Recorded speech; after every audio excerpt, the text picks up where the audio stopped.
was teruggeslaan. Van anxiety het gepraat, ik was stil geweest. Ja, zij wil mij niet zien glimlach, ik wil mij niet. Zoveel dieren het al opgemaakt. Het geweet die keer is mijn kans, maar ik was teruggeslaan. Van anxiety het gepraat, ik was stil geweest. Ja, zij wil mij niet zien glimlach, ik wil mij niet.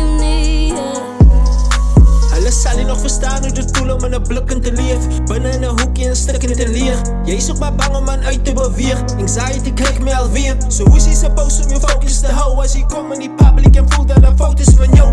Weet je hoe koud is het nou? Als hij zag in die plekken wat ik als oh no. Ik is binnen in een huis en op mijn eigen getuien. Maar je tijd heeft maar gevoel dat die is je einde. Nou dat was hij aan de optie, nee ik moest maar gaan kijken. Far away van mij en mij, toen kom ik dus gaan skypen. Want ik kon niet pas vast in het zijn. Anxiety die in maar die kies mijn pijn. Was al wat ik heb, excuse wat ik use. Als ik tap aan die wijn, overkom mijn obstacles in die way. Voor mij was het altijd een moeilijke tijd. Gaan uit voor 5 minuten voel ik weer spijt. Like bloody confused en ik kon niet besluit. Als ik kan of ik uit, ik zie de hek is geslijt. Maar wat kan ik doen, ik moet zitten in die tijd. Want ik voel geboren mos als die mensen me kijken. Zo ik vat maar die sleutels en slijt mijn emoties toe in een kluis. Zoveel dieren het al opgemaakt. Het geweet die keer is mijn kans, maar ik was teruggeslaan. Van anxiety